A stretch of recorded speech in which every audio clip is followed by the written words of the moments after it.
Hello. Trying to make sure this thing works. I am pulling out of the car wash, you guys.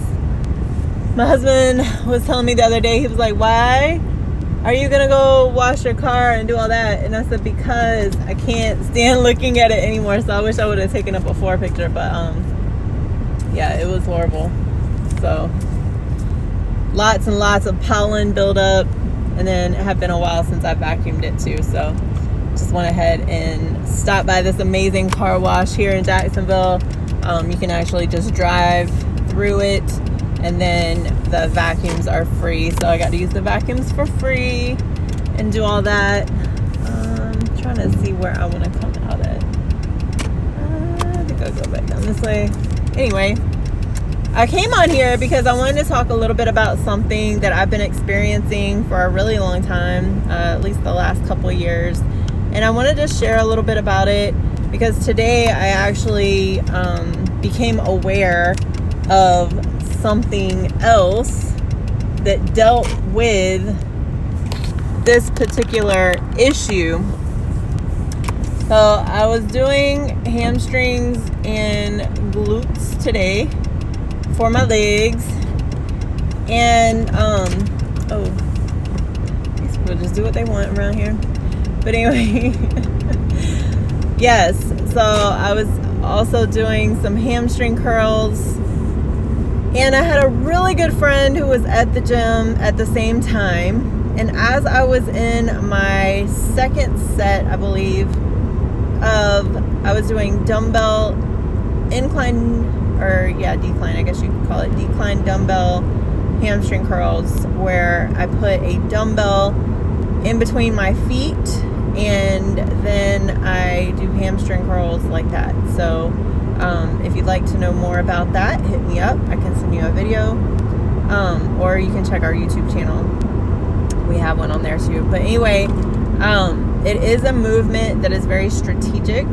It involves a lot more muscles, so that's why I like the dumbbell ones instead of just the hamstring curl, because on the machine you're a little more limited, and when you're using a dumbbell you have to really control the movement. So it allows you to use a little bit of your accessory muscles in your hamstrings. Your hamstring is actually made up of, different muscles, so you have to make sure that you're working all of them. So anyway, I was on there, and like I said, it was my second set, and before I knew it, I had someone pushing down on my back. Now I already knew it was her because we had already had a conversation. I knew she was in there, and nobody else will come up to me and do something like that. So I knew it was her.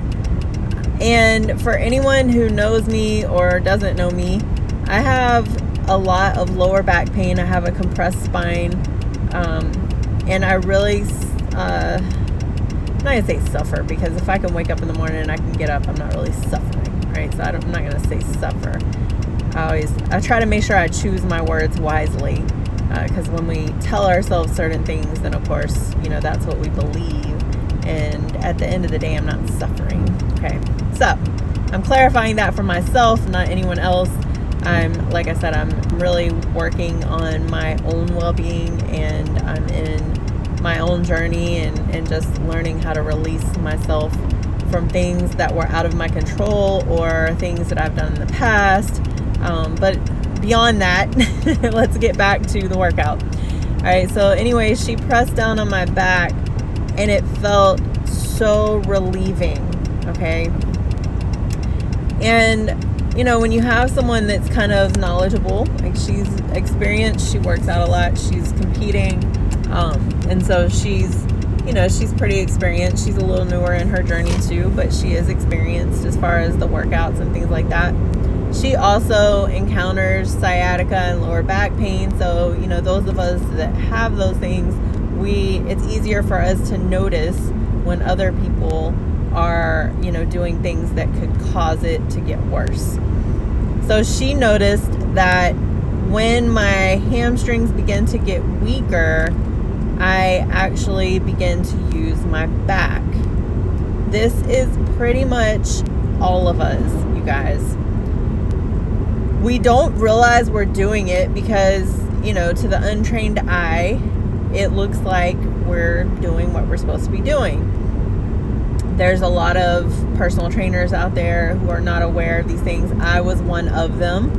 Okay, when I first started as a personal trainer, I wasn't aware of certain things. I never was taught that. But it wasn't until I started encountering my own injuries and really listening to the other professionals in my life that I knew that I could trust and that I had a lot of respect for. But anyway, so she noticed that. She said, "You're using your back." And I said, I see that, because had I not been using my back, when she pressed down, it wouldn't have felt as good as it did. So I said, oh my goodness, I need to figure out a way to do this to where I am not using my lower back. So what I think I'm going to do is either drop the weight significantly, which kind of sucks because I'm trying to build muscle, but that's okay. Form over everything, right? I'm probably going to just drop the weight and kind of start over. I remember the first time I did them, I was using like a 15 pound, 10 pound, maybe even, and it still allowed me to target the muscles. So at the end of the day, I can still use a lower weight, which that's something that I do a lot anyway. I can still use a lower weight and still target the correct muscles and still actually get a good workout out of it because I know what I'm doing. But yeah, so I'm going to focus on that. And then I also said, man, I wish I could just get some kind of weight, like a sandbag or just something kind of soft but weighted, and put it on my lower back. I'm not sure if that would really work, but it's making me think, like, how can I make this to where people can get more aware? So now I'm looking at possibly creating some type of cushion that can wrap around the bench like a Velcro. Not sure if that'll work though, because then it'll come unvelcroed.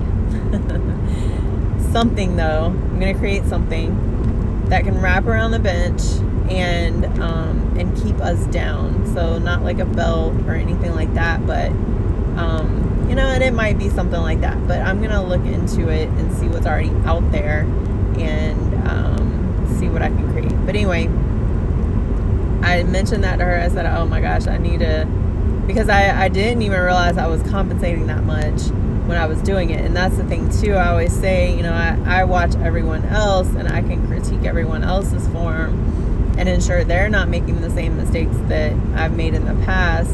But if I don't have anyone watching me, that's an issue. So I went to a really amazing physical therapist here, Premier Physical Therapy.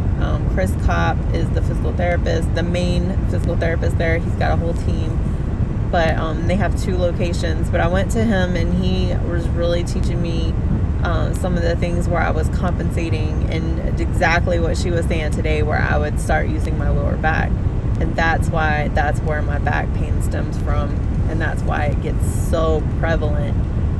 So I wanted to share this with you because if you're experiencing any lower back pain, and you lift, or maybe you have a job or something that you do where you're doing a lot of lifting,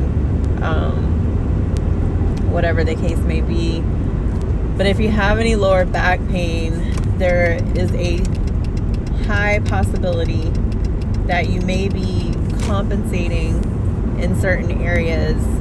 And when your muscles are weaker in certain areas, your body's really smart, to a certain extent, right? Because if it was really smart, it wouldn't let you compensate, but your body is going to do whatever it needs to do to get the job done. So if you're putting your body under stress, aka weightlifting, then your body is going to do whatever it needs to do. So if you have one area that's weaker, whatever muscles around that area are going to kind of take over and do what they need to do in order to get the job done. So that's exactly what was happening with me. My hamstrings are weaker, and so my body was attempting to compensate, and I ended up using my lower back, which was not good at all.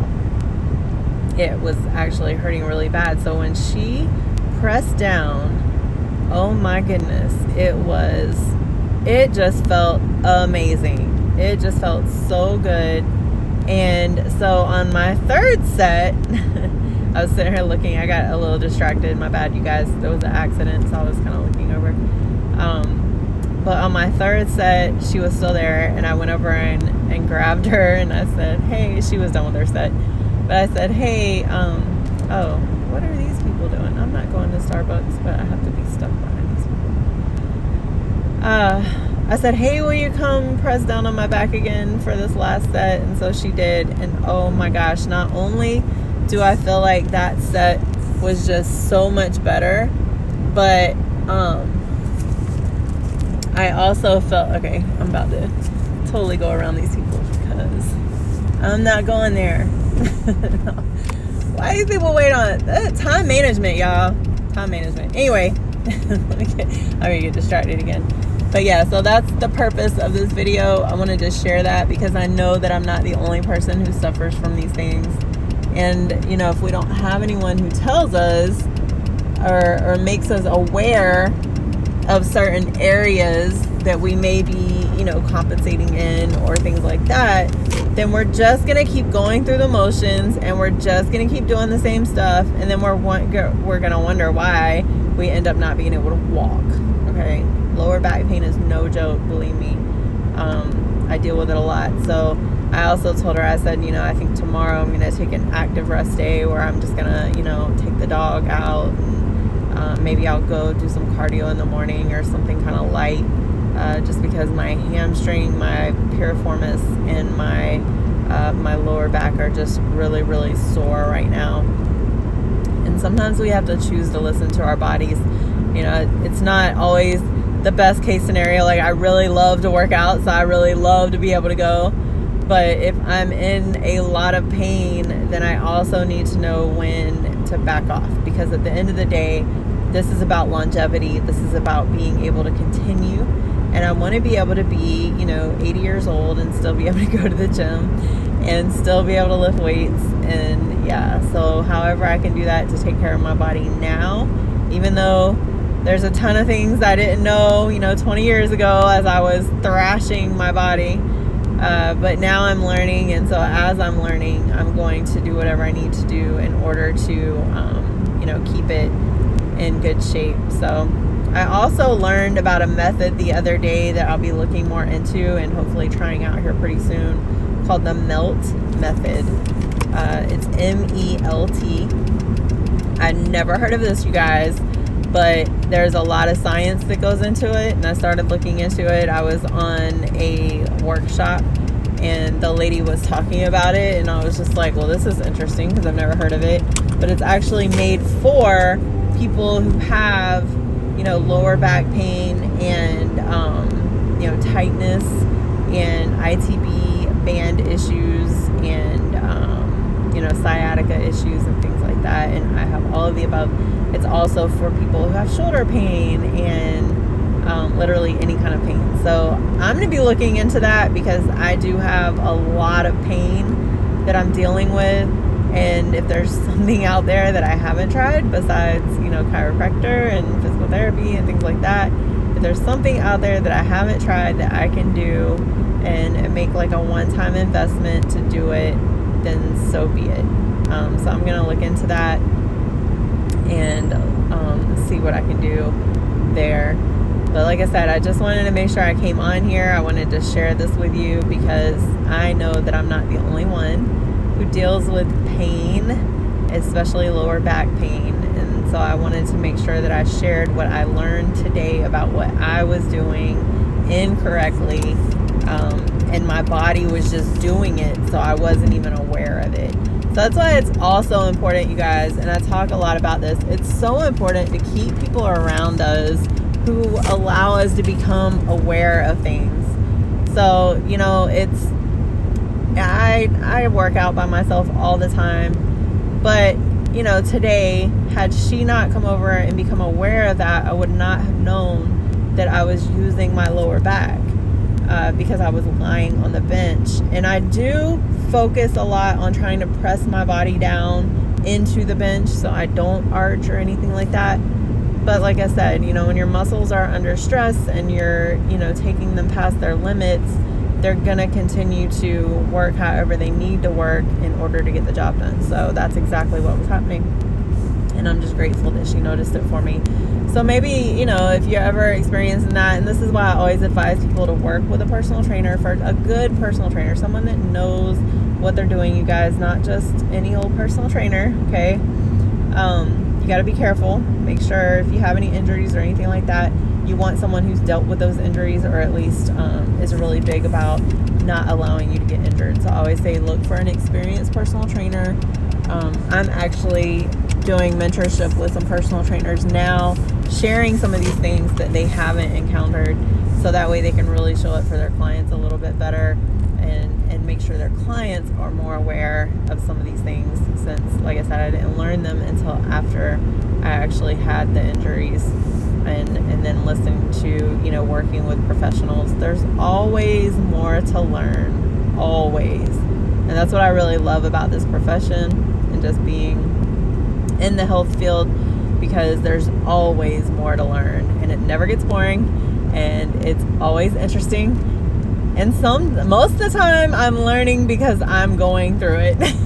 So, which is actually, I think, sometimes better, because you're gonna remember it, right? But anyway, I'm gonna get off here. I'm home. I'm almost about to pull into my house, and I'm already halfway through the day, you guys. So I'm gonna get off here, and I hope you guys have an amazing Thursday. Thank you for coming on. If you came on towards the end, I'll post this so that way you can see it and see everything that I was talking about. But definitely focus on your form, form overweight all day long, and have someone around you that can help you, or at least check you to make sure you're doing things correctly.